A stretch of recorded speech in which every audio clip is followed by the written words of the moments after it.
এই তো মাছের গাড়ি চলে এসেছে। আমাকে 1 কেজি মাছ দেন তো, এই যে নিন আপনার মাছ।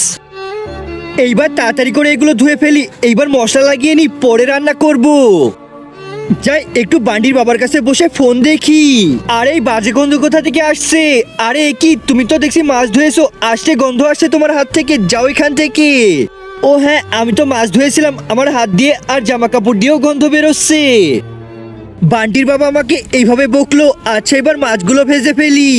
বান্টির বাবা কি হয়েছে, আসো খেতে আসো। আচ্ছা ঠিক আছে আসছি। এই যে নাও তোমার খাবার, আমি এক্ষুনি আসছি। আরে কোথায় যাচ্ছো? একজন মা কতটা আপন হয়, যাদের মা নাই তাদেরকে জিজ্ঞেস করো।